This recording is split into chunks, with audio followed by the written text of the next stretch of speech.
Di dalam makam terdalam yang dipenuhi monster-monster kejam, seorang penjara makam bernama Seo Jo-hun, berumur 38 tahun, akan segera menemui ajalnya. Jika ingin membicarakan tentang di mana segalanya menjadi kacau, mungkin kita akan kembali mundur 15 tahun sebelumnya. Pada tahun 2026, makam muncul di seluruh dunia. Saat makam muncul akan disertai dengan gempa bumi. Di dalam makam tersebut terdapat sesuatu yang penting, yaitu relik. Para relik itulah yang menyebabkan dunia berubah. Sama seperti yang tercatat dalam mitos, legenda, dan cerita-cerita lama, para relik mempunyai kekuatan yang besar, dan yang muncul di dunia ini tidak ada bedanya. Para relik memberikan berbagai macam kemampuan, oleh karena itu, banyak cerita orang-orang berubah hidupnya setelah mendapatkan relik. Orang-orang mulai mendedikasikan hidup mereka untuk mencari relik. Jo-hun juga memulai petualangannya tidak lama setelah orang-orang memulainya. Di akhir penderitaannya, Jo-hun mendapatkan relik luar biasa. The Archist Relic. Relik itu memberikan berbagai macam pengetahuan tentang makam dan informasi penting lainnya yang berhubungan dengan relik. Dengan relik itu, Jo-hun mengakhiri hidupnya yang sangat menyedihkan itu dan memulai hidup baru sebagai pemilik relik yang kuat. Sebuah hukum yang baru mengambil alih dunia. Banyak bajingan yang mengumpulkan berbagai macam relik untuk memonopoli mereka, dan mereka menciptakan komunitas baru yang membatasi penggunaan relik. Pilihan yang tersisa hanyalah bekerja dengan mereka yang mempunyai sumber daya dan kekuatan. Karena kemampuan penggalian makam yang luar biasa, Jo-hun dipantau oleh grup besar TKBM dan direkrut untuk bekerja bagi mereka. Pemilik dari perusahaan itu, Kwon Tae-jon, mengingatkan Jo-hun kalau pekerjaan ini tidak akan mudah. Karena pekerjaan itu sangatlah sulit, dan banyak kali harus mengotori tangan, pekerjaan Jo-hun dapat dikatakan sebagai penyelundup, mata-mata, dan pencuri. Tapi pekerjaan terpentingnya adalah sebagai penjarah makam. Tim penjarah makam yang dipimpin Jo-hun memproduksi hasil yang sangat besar. Setahun kemudian, Kwon Tae-jon naik sebagai yang terkuat sebagai pengguna relik di seluruh dunia. Semua itu berkat relik yang dicuri Jo-hun dan diambil olehnya. Semakin tinggi status Kwon Tae-jon, semakin banyak hinaan yang diterima oleh Jo-hun. Mereka memanggilnya sebagai sampah yang bekerja di bawah diktator. Tidak peduli akan itu semua, Jo-hun terus bekerja keras.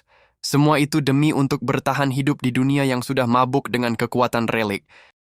Sejujurnya, Jo-hun tidak menyangka kalau semua akan berakhir seperti itu. Misi terakhir yang diberikan kepadanya adalah jebakan yang dipersiapkan oleh Kwon Tae-jon. Dengan sengaja mengirim Jo-hun dan timnya ke dalam misi yang sangat berbahaya. Saat kemampuan mereka meningkat menjadi luar biasa, Kwon Tae-jon menganggap mereka sebagai ancaman. Sesaat sebelum Jo-hun akan menemui ajalnya, sebuah suara relik menggema dan menghentikan pergerakan ular itu. Jo-hun memerintahkan relik itu mengusir ularnya dan membiarkannya keluar dari makam ini. Relik itu berkata, apakah Jo-hun yakin dapat bertahan hidup dengan tubuh seperti itu? Tubuh Jo-hun sudah terpotong menjadi 2 bagian. Ini adalah akhir bagi kehidupan Jo-hun yang rendahan. Walaupun Jo-hun mempunyai kemampuan di atas rata-rata, tapi Jo-hun sedikit terlambat. Jo-hun bahkan belum memaksimalkan kemampuan yang dimilikinya.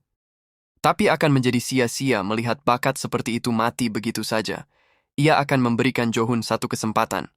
Mari kita lihat, apakah Jo-hun dapat mengklaim tahta raja kali ini. Jo-hun yang membuka matanya terkejut, melihat kedua kakinya masih ada.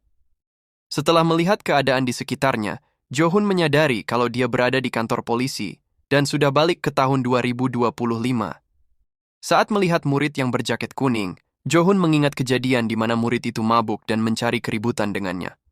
Jo-hun berakhir di kantor polisi seperti saat ini. Jo-hun mulai ragu apakah dia benar-benar kembali mundur 15 tahun lalu. Saat teringat perkataan terakhir si Gagak untuk mengambil tahta raja, Jo-hun teringat kalau saat ini relik belum muncul di mana-mana. Dan juga ini adalah masa di mana relik dewa juga belum muncul. Jo-hun mengambil kesimpulan kalau dialah yang akan mengumpulkan para relik itu. Ingatan dan pengetahuannya juga masih ada. Jo-hun dapat mengumpulkan relik lebih dulu daripada yang lainnya. Setelah dunia diselimuti oleh kekuatan relik, Jo-hun percaya tidak ada satupun yang dapat mengejutkannya lagi. Tapi hari ini dia merasa kalau harinya akan dipenuhi dengan kejutan. Yang pertama, Jo-hun tidak percaya kalau ada makam yang akan membuat penjarah makam berpengalaman seperti dirinya akan ketakutan setengah mati. Yang kedua, misinya adalah jebakan yang dibuat oleh bajingan Kwon Tae-jon. Dan yang terakhir, sebelum dia mati, tiba-tiba dia dikirim kembali ke masa lalu. Dia tidak tahu bagaimana itu bisa terjadi, tapi ini adalah kesempatan terbesar bagi dirinya. Dia dapat mengumpulkan semua relik sebelum orang lain melakukannya.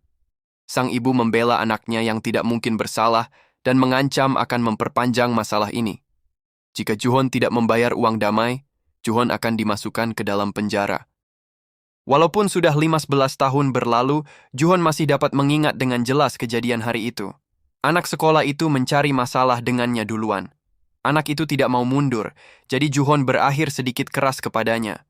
Tapi itu semua adalah akal-akalan anak itu sedari awal, karena Ju-hon hampir tidak menyentuhnya saat anak itu terjatuh ke lantai. Ju-hon berakhir meminta maaf dan memohon agar mereka mengurangi uang damai yang besar jumlahnya. Karena Ju-hon mengabaikannya, sang ibu menjadi emosi dan melayangkan tamparan. Tapi Ju-hon yang sudah berpengalaman bertarung selama bertahun-tahun dapat menahan tamparan ibu itu. Si anak sekolah ikut-ikutan menyerang. Ju-hon dapat menghindarinya juga dan membanting anak itu ke lantai. Akhirnya polisi mengambil tindakan dan menghentikan keributan itu. Ju-hon mengatakan kalau dia tidak mempunyai uang untuk diberikan, jadi dia lebih memilih dimasukkan ke dalam penjara. Sang ibu mengancam kalau Ju-hon akan menerima catatan kriminal jika tidak mau berdamai. Akhirnya Ju-hon dimasukkan ke dalam penjara. Ju-hon tidak peduli dengan catatan kriminal. Lagi pula setelah dunia dalam kekacauan karena kemunculan relik, semua itu tidak akan berarti apa-apa. Walaupun Ju-hon percaya diri dengan kemampuan bertarungnya, semua itu masih belum cukup. Dia mesti dengan segera mengumpulkan dana untuk membiayai operasional penggalian makam. Tiba-tiba saja sistem muncul di hadapannya. Hanya relik yang dapat melakukan yang seperti ini, dan Ju-hon mencurigai kalau si gagaklah yang melakukan itu. Muncul juga skill dasar penggalian, disertai dengan quest window. Sepertinya skillnya itu sama seperti Archives Relic yang dia miliki sebelumnya. Ju-hon berencana akan membuka keempat skillnya dengan menyelesaikan quest. Ju-hon penasaran dengan apa yang Gagak rencanakan, karena biasanya relik tidak menolong secara gratis.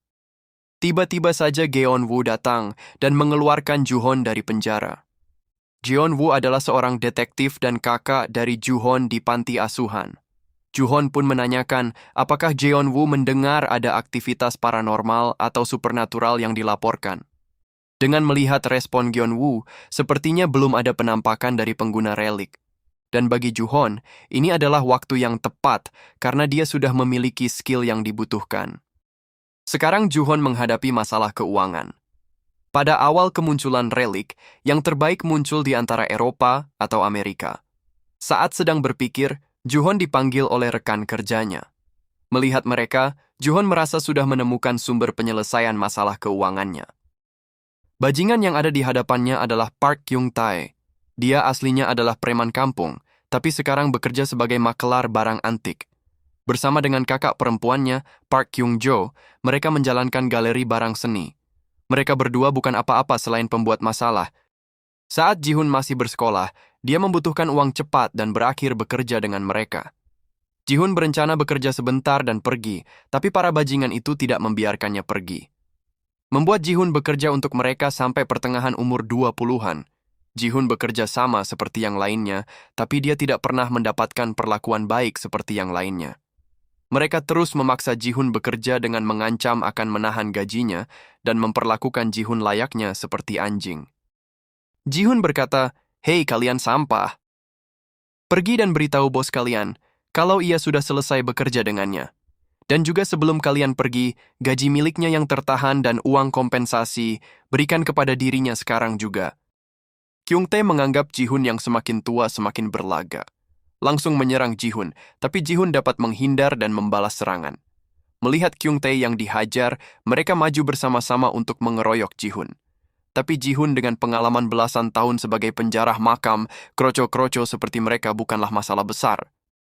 Ji-hun merasa tubuhnya masih belum sekuat yang dulu, dia ingin secepatnya selesai dan pergi dari sini. Kyung Tae yang sudah emosi dan malu menahan harga diri mengeluarkan pisau. Yang lainnya memperingatkan Kyung Tae agar hati-hati karena pisau itu adalah barang dagangan. Melihat pisau itu, Ji-hun dapat langsung mengenali kalau pisau itu adalah relik. Mengapa juga Kyung Tae bisa mempunyai relik?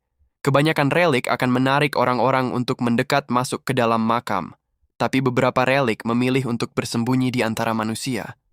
Ji-hun yang sudah mengincar pisau itu berniat akan merebutnya dari Kyung Tae dan menjadikannya sebagai miliknya. Dengan relik itu, Ji-hun dapat melihat bagian dalam organ manusia. Dengan kekuatan relik, kecepatan Ji-hun bertambah berkali-kali lipat. Kyung Tae dan kawan-kawan bukanlah tandingan Ji-hun sedari awal, ditambah lagi Ji-hun menggunakan relik saat ini. Akhirnya Ji-hun meminta mereka untuk menyerahkan semua uang dan benda berharga. Kyung-jo mengamuk setelah mendengar kabar Kyung Tae dan kroconya dihajar habis-habisan oleh Ji-hun. Kyung-jo pikir itu tidak masuk akal, karena Ji-hun adalah orang paling lemah di antara mereka. Kyung Tae juga melaporkan kalau dia kehilangan semua uang di rekening, serta patung yang akan menjadi barang dagangan mereka. Kyung-jo memberikan perintah kepada Kyung Tae untuk mengambil semuanya, terutama patung yang diambil oleh Ji-hun. Jangan lupa untuk subscribe, komen, like, dan share-nya ya teman-teman, supaya tidak ketinggalan konten menarik Mimin selanjutnya. Thank you.